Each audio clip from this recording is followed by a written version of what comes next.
All right, this is Belle Teal, chapters 20 and 21. Chapter 20. When I wake up on Saturday, the day after Mama comes to school, I feel limp and exhausted, like I've had the flu.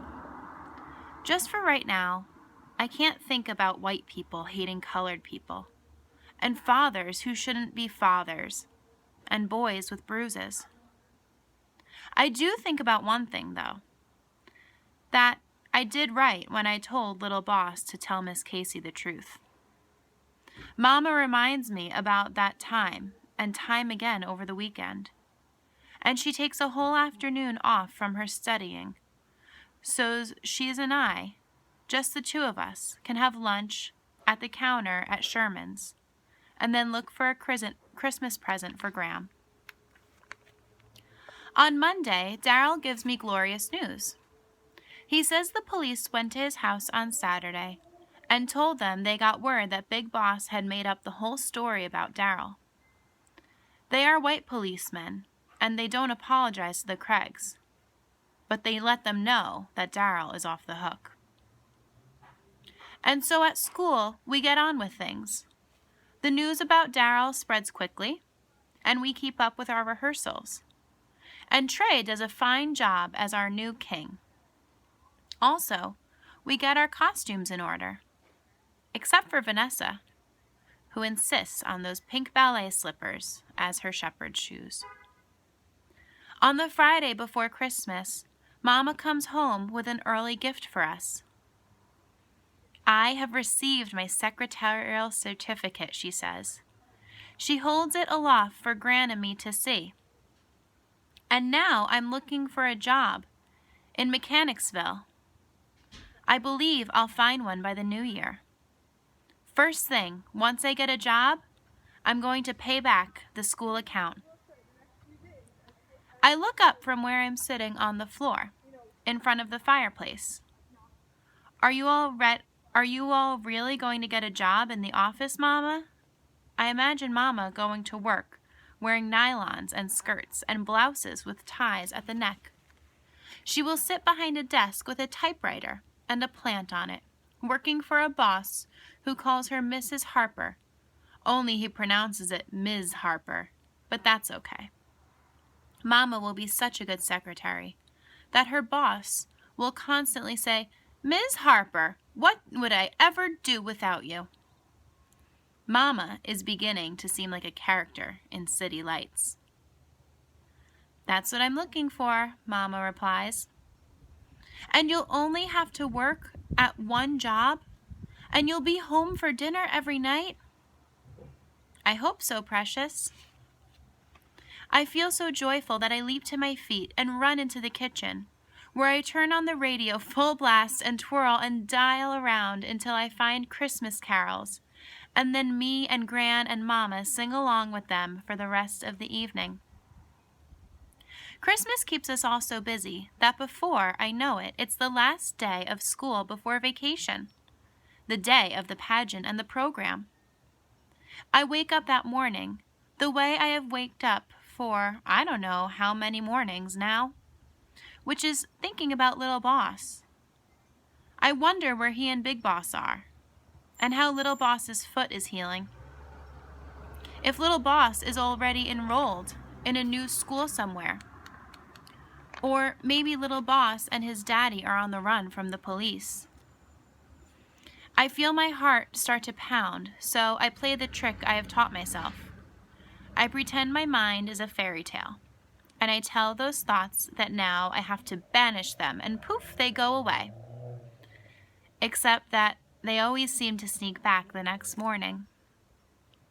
I am enjoying a nice little rest in my warm bed when I catch sight of my Mary costume draped over the back of a chair. And suddenly, I'm full awake. I dress in a hurry and I rush into the kitchen. I decide I had better eat a good big breakfast because I won't be able to eat again until after the pageant, and it will not do for Mary's stomach to grumble on stage. I'm eating scrambled eggs and biscuits when I hear the grinding of gears and I know that Bernadette is coaxing the bus up our hill. "Uh-oh," I say. The Mary costume is waiting in the bag by the door. But the fruitcakes, they're still in the pantry. "What's wrong?" asks Gran. "The bus is here and I haven't packed the fruitcakes yet.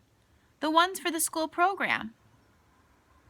"Don't worry, honey," says Gran. "Your mama and I will bring them with us this afternoon." Mama has taken another day off work so she can go to the program. I consider waking her up to tell her about the fruitcakes because I don't trust Gran an inch. But I don't want to embarrass Gran. So a few minutes later, I am running to the bus, the bag with my costumes in one hand, the fingers of my other hand crossed tightly. "Where's the fruitcakes?" is the first thing Clarice says as I slide into our seat. I make a face. I was late. I didn't have time to get them. Gran said she and Mama will bring them this afternoon. Clarice raises her eyebrows at me. I think she's going to say something about how maybe it wasn't wise to trust Gran with such a task. Instead, she says, "I wonder what Vanessa is up to." I glance at the front of the bus. HRH Vanessa is sitting there with her legs crossed, very prissy. I realize she didn't oink or smirk or hum the song about the Clampetts as I passed by. She barely even looked at me. And now she's just staring at the back of Bernadette's head. That morning, Miss Casey tries to get us to concentrate on our studies, but of course we can't. At last, she decides that one final pageant rehearsal might count as some sort of social studies lesson. So we gather up our costumes and head for the auditorium. A few minutes later, our costumes are on. I find myself standing next to Vanessa, who has been unusually quiet all morning. I'm about to edge on over to Clarice when I decide it wouldn't kill for me to be nice to Vanessa for once. After all, this is not a very good day for her. What, with her wanting to be Mary and the part going to me and all? I know she has to play a shepherd, and everyone has been teasing her about the ballet slippers. So I say, trying my hardest to forget about all of our fights, "Your mother hemmed your costume perfect, just like you said she would." Vanessa nods and turns away. How rude. I tell myself HRH doesn't matter, and I'm not going to let her ruin this day for me. I turn my attention to hoping Gran remembers to bring the fruitcakes to school. Around 11 o'clock, it begins to snow. I love snow, but I think please, please, don't let the program be canceled. Not when I'm going to play Mary. But an hour later, our guests begin to arrive. And Miss Casey, sounding as excited as I feel, announces that it is time to go back to the auditorium. "Remember your costumes," she calls as we line up at the door. Miss Casey leads us single file through the hall and into the auditorium. All us Cocker Creek students are going to sit in the front rows whenever we are not on stage. Clarice and Daryl and me make sure to grab 3 seats together. We turn around and look behind us at the parents and grandparents and little brothers and sisters and other special guests. "My parents are here," says Daryl, craning his neck. They're sitting with Winnie and Terrence's parents and Mr. Walter. My excitement is growing, especially when I spot Mama and Gran, and Mama holds a bag up high to let me know she has the fruitcakes. I smile. I'm so happy Mama's here. She told Mr. Titus she just had to have another day off, that she wouldn't miss this for the world. That auditorium is noisier than 100 school buses full of kids. Everyone is talking and laughing. The adults are calling Merry Christmas to each other. And the kids are talking about Santa and presents, and the choir practices. Just when I think I can't wait another second or I will explode, Mrs. Portman, our music teacher, steps onto the stage and welcomes our guests to the Christmas program. The auditorium is dim, the snow falling outside the tall windows, and the room is hushed except for our little rustlings and scrapings, and here and there a cough. An enormous wreath with a red ribbon is hanging at the back of the auditorium, and a decorated tree is standing at one end of the stage. It's like all of a sudden I am wrapped in Christmas. Our program goes by grade, starting with the littlest kids and ending with the oldest ones, but skipping our class since the pageant is last. Each class files onto stage, sings carols, or puts on a skit or reads poetry, then returns to their seat in the auditorium to watch the rest of the program. It is fun, but I'm getting fidgety, waiting and waiting. At last, Miss Casey signals to me and my classmates and says quietly, "It's time to begin." She leads us out of the auditorium and backstage while Mrs. Carner's class finishes reciting A Night Before Christmas. As we put on our costumes, I hear applause, and then Mrs. Portman announces something called the pièce de résistance, which I'm not sure what she's talking about. But the next thing I know, the auditorium is absolutely silent, so it must be time to begin. Me and Stephen arrange ourselves with our donkey, Tinsley, between us, so Stephen doesn't have to stand too close to me. Clarice steps in front of the curtain. She begins to tell the story of our nativity. Our pageant has begun. As far as I can tell, nothing goes wrong. Nobody seems to notice HRH's ballet slippers. I don't think anyone can tell that my husband Joseph thinks I have girl cooties. And at just the right moment, I lift Clarice's old tiny Tina doll, who is supposed to be our baby Jesus, out of the manger, and I do not drop her. Most important, nothing happens when the three kings walk onto stage. I do not hear one boo or hiss, but also I do not see Little Boss under one of the gold crowns. Little Boss would have liked to walk onto the stage wearing a crown, even if Big Boss did not come to see him. When the pageant ends, it is time for Miss Casey to run down the list of who played who. After she reads each name, I hear a big round of applause, with especially loud clapping from the family of a person whose name had just been read. Like for Clarice, clap, clap, clap, clap from the audience, with clap, clap, clap from her parents. For me, clap, clap, clap from the audience, with clap, clap, clap, clap from Mama and Gran.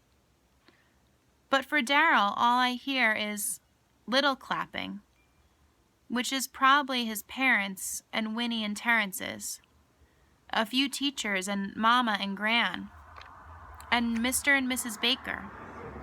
Otherwise silence. No booing, but no big roar of clapping. It reminds me of Daryl's first day of school, when he introduced himself, and then no one wanted to ask him any questions. After the last name has been read, and Mrs. Portman has thanked everyone for coming, and our guests are making their way into the cafeteria, me and my classmates charge backstage and change our costumes. We are shouting and laughing and excited about the feast and Christmas and snow. That's when I spot HRH silently slipping her costume back into its bag. She's off all by herself. All morning I've been waiting for her to say something to me. Something mean to me, anything at all, but she's been so quiet. She reminds me of Little Boss on the day he told me the truth about Daryl. I walked right by her carrying my Mary costume, and still she says nothing. Me and Clarice, we hurry into the cafeteria, and first thing I search the crowd for Mama and Gran. There they are. Then I scan the tables for the fruitcakes, and there they are. The next few minutes are taken up with showing our personal guests where to get plates and forks and so on. I give Gran and Mama a tour of the food, the fudge and biscuits and pies and chicken. And those, I say at last, are the French lace cookies Vanessa's mother made. I look around for Vanessa and see her standing with a little boy and a man in a fancy suit. Her brother and her daddy, I guess. Come on, let's get plates, I say. It is at this point that I notice a small commotion over at the dessert table. This one lady, her hand to her mouth, which is all pursed like, is pointing to something and saying, "Why, there's enough liquor in those to, well, a person could become inebriated." "What's inebriated?" I ask Mama. She doesn't answer. Another lady says, "Don't let any of the children near them." I push my way to the table. Whatever are they talking about? I want one. Clarice, what is it?" I whisper loudly. Clarice, who's been watching the commotion at close range, says, "Belle Teal, it's your fruitcakes. Do you put liquor in them?" I feel the ground wobble beneath my feet. "They soak in bourbon," I reply. "How much?" I'm about to say, "Not that much," when I remember the day after Thanksgiving and how the ingredients didn't come out even like usual. I feel my face begin to flush. The fruitcakes are whisked off the table and carried out of the cafeteria. All right, I'm actually going to stop reading there just because that was a very long chapter. And I'll read chapter 21 in another video. All right, bye.